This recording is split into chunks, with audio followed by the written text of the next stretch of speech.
High noise levels have a significant impact on Europeans' health, especially those living in urban areas. A recent study by an European court draws attention to the risks of neglecting this type of pollution that causes premature deaths. The shortcomings of the Environmental Noise Directive are at the heart of this episode of EU-Decoded. More than 30% of the European population is exposed to noise levels that are harmful to humans. The young are the most sensitive, with more than 60,000 children in Europe suffering from cognitive and learning problems. Prolonged exposure to harmful noise can cause cardiovascular, metabolic and mental health diseases. A report by the European Court of Auditors released in January highlights the lack of EU-wide noise reduction targets.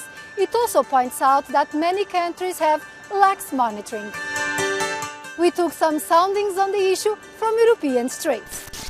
Σίγουρα είναι ενοχλητικό, θα πρέπει να υπάρξει μια πρόληψη και συγκοινωνιακά συνολικά καλές συγκοινωνίες, ας πούμε, ώστε ο κόσμος να χρησιμοποιεί λιγότερο αυτοκίνητα, περισσότερα μέσα μεταφοράς, ώστε αυτό να μειωθεί. Κατά της συγχωρήπανσης, σίγουρα θα μπορούσε να πάρει κάποια μέτρα, θα μπορούσε να μειώσει σίγουρα τα decibel τα οποία παράγουν οι εξατμίσεις κατά μεγαλύτερο ποσοστό λόγω καλύτερης τεχνολογίας. A lot of people make a lot of complaints about the planes that pass, and they put posters, they do protests and stuff, and I think they should work with this, with the planes, to be honest, to put some noise cancelling thing. Les animaux sont plus affectés, je pense, que nous. Et certainement que peut-être mettre des capteurs ou des choses qui permettent de réguler un peu, ça ferait pas de mal en tout cas, certainement.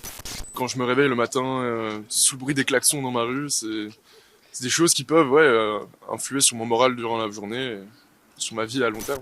With us is Robert Hodgson, which follows the EU's environmental policy. The Environmental Noise Directive has been in place for over 20 years and has not been revised since then.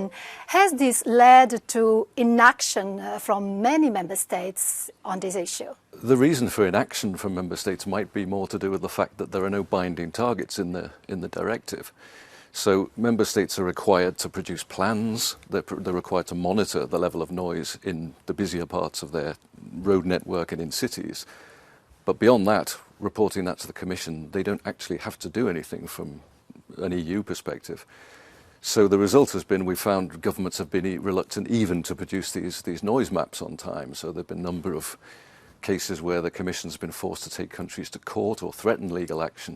We know that the transport sector is one of the main sources of noise pollution, and the European Commission has set a new target on this. What is the proposal? They set a target to reduce the number of people chronically affected by noise pollution by 30% by the end of this decade. They also said that they might look into reviewing the directive and setting a binding target if they deem it necessary, but so far nothing has been done in that regard. The new Commission told the European Court of Auditors that they accept their recommendations, and they said that they would continue with this intention to review the directive, and they said by 2029 they'll decide whether or not it needs to be updated or not. And finally, are there any sanctions to member states that do not act on noise pollution? There are sanctions if they don't comply with the directive, as there are for any EU directives. But the directive doesn't actually require them to reduce noise levels. It just requires them to identify them and put forward plans, but they're not legally binding. So France last year was referred to court for failing to produce this map. And I think October last year, another 6 countries were also warned that if they don't, they might be on their way to court. Greece, Romania, several other countries. According to the World Health Organization, noise levels are considered excessive when they exceed 53 dB, a lower bar than the 55 dB threshold set by the European Union. Road traffic is the main source of noise pollution, 80%, followed by rail traffic, 15%, and air transport, 1%. Austria, Cyprus, Czechia, France and Luxembourg are the EU member states with the highest percentage of urban residents exposed to excessive noise. 15 of the 27 member states have failed to prove data on noise pollution as required by the EU directive. With us is Peter Ajus, a centre-right MEP from Malta that has backed a citizen's petition to have more action on noise pollution. It seems that the political action against noise pollution has been neglected compared, for instance, on action on air pollution. What should the EU do to reverse this? Where we need to find a better balance between commercial activity and the noise it produces, and our residents' rights to live in peace. We need a better monitoring system and clearer provisions on what amounts to noise pollution and what are the specific obligations of member states. So there are definitions which are sometimes vague and interpreted in different ways in different member states. Are there any concrete measures that could be effective in protecting people from noise pollution, and how expensive will they be? Yeah, the directive already in place does establish the notion of what is harmful to citizens, what is annoying to citizens, and it already established the notion of having thresholds of noise levels. So it's all a question of now implementing these requirements. And yes, we need more resources, we need more empowerment to local authorities, especially enforcement authorities, to be able to judge where we have a breach. And finally, is there a role to be played by the private sector, namely transport, in reducing noise and pollution?